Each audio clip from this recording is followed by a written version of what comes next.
Creamy cucumber and mint raita, your ultimate 5-minute cooling dip for spicy meals or summer bites. Raita has roots in ancient Ayurveda, balancing heat and digestion with cooling, probiotic-rich ingredients. More than a dip, it reflects mindful, harmonious eating, cool, creamy, and deeply rooted in tradition. The word raita stems from the Sanskrit rajika, black mustard, and tiktaka, sharp, pungent, hinting at its early flavor profile. It has long been a culinary coolant, a flavorful side served with fiery dishes to aid digestion, lower internal heat, and provide hydration in India's hot climate.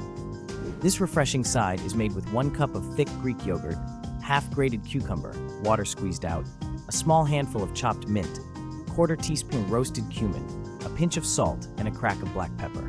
Stir until smooth, then garnish with olive oil, chili flakes, and extra mint.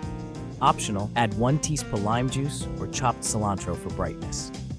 Serve chilled with spicy curries, grilled meats, naan, or veggie sticks. Great drink pairings include mint lemonade, salted lassi, or cucumber-infused sparkling water. Cool, creamy, and ready in minutes, this raita is more than just a side dish. It's a timeless flavor you'll want to enjoy again and again. Anand Sakau, Anand Kao.